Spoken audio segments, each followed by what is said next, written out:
Duplo Expresso.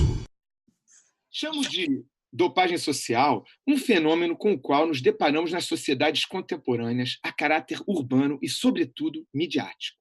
É um fenômeno que se exprime essencialmente através do perfil de indivíduos que adquiriram certa notoriedade e ou fortuna. Através dessa noção de dopagem social, procura explorar a maneira que um certo perfil de indivíduos apareceu ou consolidou-se perante ao grande público, ou em suas respectivas áreas de atuação. A dopagem social se refere, em princípio, ao início das carreiras, início de carreira, ao período ascendente, mais do que aos indivíduos que já têm uma carreira, renome ou presença midiática bem estabelecida. Isso não impede, porém, que o termo possa ser aplicado a alguém que fez ou recebeu uma dopagem social para retornar a uma boa posição econômica, política ou à cena midiática depois de um período de relativo ostracismo. A dopagem social é uma força extra que alguém recebe, geralmente de maneira velada, mas às vezes abertamente, para subir, se estabelecer ou realizar certas ações.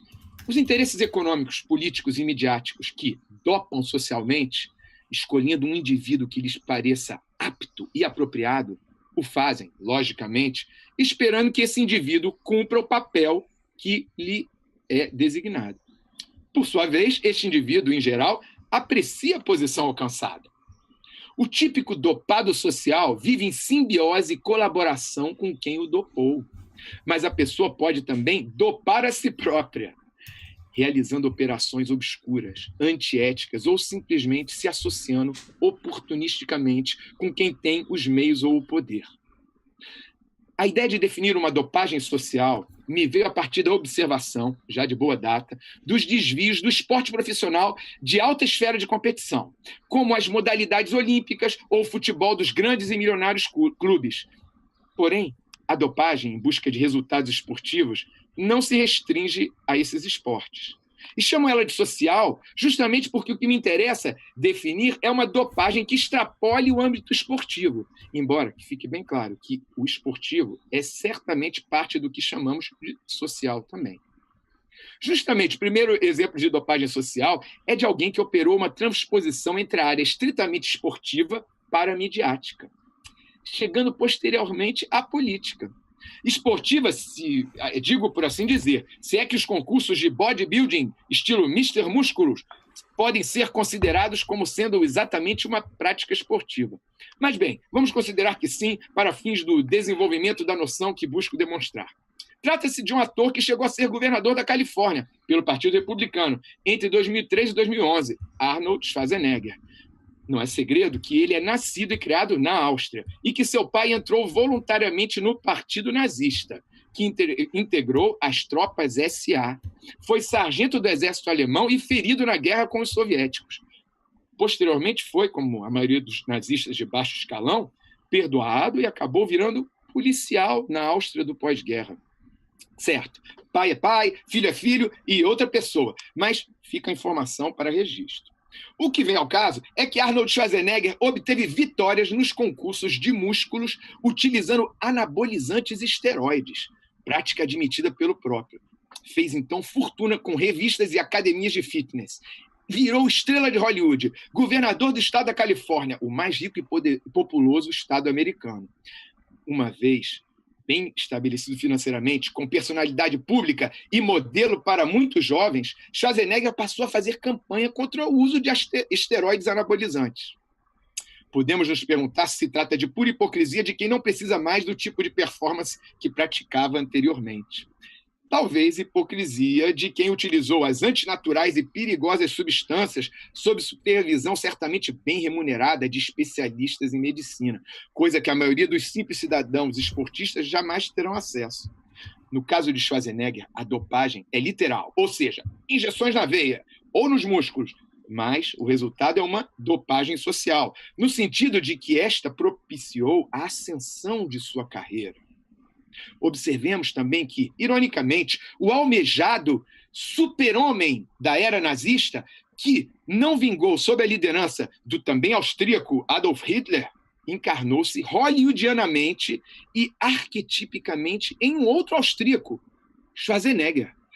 Corpo e disciplina e frieza, arianas, como base. química e medicina de ponta como diferencial. Veiculação midiática, épica e bélica, empunhando as mais variadas armas, desde o imaginário heróico medievalista nórdico em Conan o Bárbaro, até as armas tecnológicas, como em O Exterminador do Futuro. Além disso, notemos a convergência desse super-homem do ponto de vista físico e de seus auxílios tecnológicos, ou seja, a associação com um grupo de cientistas ou artistas, produtores, técnicos de ponta, que em geral não são visíveis, com o mito do self-made man, o homem que se fez por si próprio, transformado em símbolo do American Dream e da fantasiosa meritocracia sem Estado norte-americana. Vemos que quem chega ao governo do estado da Califórnia, que, aliás, era parte do México até 1848, não é um dos milhões de imigrantes mexicanos, mas um germânico encarnado, arquétipo revisitado do super-homem de raça ariana. E o eleitorado popular votou nele porque seu mito de herói já estava devidamente estabelecido. A dopagem social é fruto do capitalismo pós-moderno, onde os resultados devem ser conseguidos e inflados de qualquer maneira, e onde o real é vendido como simulacro, para passar por inofensivo, mas termina por se mostrar cruamente real, uma vez recolocado no seu contexto ou posição de força. Vide a ascensão de Bolsonaro. Mas essa noção de dopagem social veio à tona no caso de José Padilha, diretor dos filmes Tropa de Elite e, sobretudo, da série Netflix, O Mecanismo. Padilha veio recentemente a público dizer que se arrependeu de ter realizado a série e feito apologia de Moro. A série O Mecanismo, que é pura canalhada lava-jatista da mais ignóbil manipulação, em seu trailer diz que é inspirada no maior escândalo de corrupção de todos os tempos. Ao que nós respondemos, tá bem. Sob a égide de tem que manter isso aí, Temer, Sérgio Banestado Moro e do capitão capitaneado das fake news, Bolso Milicianaro, esses fantoches desescondidos que só agora o gênio moderno José Padilha descobriu que eram feios e pró-milicianos. Mas se arrepender a essa altura, tudo bem, né? Porque a matilha fascistoide já está no poder. Metade da economia brasileira foi destruída. E Lula está bem trancadinho e envelhecendo na cadeia. Aliás, a série O Mecanismo manteve oculta seus principais produtores financeiros. Por que será? Que verdadeiros mecanismos estão em jogo? Triste é constatar a participação na série de alguns excelentes atores que tinham suas imagens associadas às personagens populares que interpretaram anteriormente. Não tem outro nome. A isso chamamos cooptação. Não eram pobres ou novos atores desconhecidos que tiveram aí suas primeiras oportunidades. São estrelas confirmadas da TV e do cinema. Não tenho dúvidas quanto às qualidades técnicas de Padilha como diretor, isso que não vem ao caso. Questiono é a ideologia que transpassa essas suas obras e a conveniência de seu arrependimento retardatário. Um arrependimento que me parece mais um oportunismo, uma vez que percebeu que o barco moralista do bolsonarismo está afundando e que a Lava Jato já mostrou para muitos dos direitistas e isentões que apoiaram sua verdadeira face de terrível alien. Sim, o alien do filme hollywoodiano, um monstro que vem de fora da terrinha, que semeia os ovos da serpente nos incautos passageiros, destruindo-os a partir de seus próprios interiores, rompendo seus órgãos ou devorando-os, deixando a espaçonave Brasil a vagar, sem rumo. Padilha usufruiu da dopagem social, ou seja, agora que percebeu, que já recebeu as subvenções para as obras custosas que obtiveram grande repercussão midiática, permitindo que seu nome se consolidasse como diretor, chora lágrimas de crocodilo, clamando que não gosta mais de quem injetou o seu doping. Ora, avaliando com a distância temporal que o contexto nos permite, vemos que já o empolgante filme e até então inovador Tropa de Elite 1, de 2007, e mesmo 2, de 2010, são uma preparação de terreno para a mitologia bolsonarista. Sobretudo para os que os absorveram sem um olhar crítico. Os filmes passam a ideia de que somente um grupo de quadros especiais da polícia, homens endurecidos por um rígido treinamento, bem armados, violentos, ao ponto de cometer torturas, mas incorruptíveis, podem dar cabo aos grupos ligados ao tráfico no Rio, principalmente enfrentando a bandidagem de morro, para mostrar na sequência que os políticos também são bandidos. Eis outra forma que toma o arquétipo do épico herói nazifascista, ao qual me referi anteriormente. Os super-homens aqui são esses super-policiais da tropa de elite, a única solução para acabar ou controlar uma sub-raça de bandidos e favelados.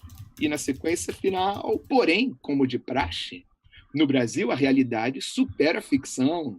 E agora, na idade do ferro e da ferradura, do bárbaro conge Moro Conan, ser híbrido de medievalismo e distopia, o udenista da espada midiática, o campeão dos músculos da dopagem social e real exterminador do futuro, aquele que recebeu injeção de velocidade acadêmica para poder bater o recorde de conclusão de mestrado e doutorado junto em 3 anos, proeza que nem o homem The Flash olímpico, o anabolizadíssimo Ben Johnson, jamais conseguiu. Moro, líder no declaton da malvadeza, aquele que desenvolveu um braço anabolizado tão longo que, estando no Paraná, alcançava São Paulo e até o Rio de Janeiro, e pernas tão longas que o levaram num salto triplo até Brasília. Pois bem, sob a égide de sua moral de águia, do modelo chileno e do faixa litório, que é um símbolo fascista, todos os policiais foram empoderados com superpoderes jurídicos, ganhando licença para matar com até 80 balas. Qualquer não pessoa, igualando-os assim a Bond, James Bond. Como no caso do agente 007, a licença foi concedida diretamente pela realeza para que se preste serviços relevantes para a coroa. Atentem para o detalhe que, apesar da elegância e dos carros caros, o agente Bond ganhou de seu criador um eloquente nome de mordomo. James, aquele que mata para servir. E o que mais é um mordomo, senão o fiel servidor dos oligarcas? Na minha terra tem mordomos socialmente dopados. Luta análise aí. Duplo Expresso.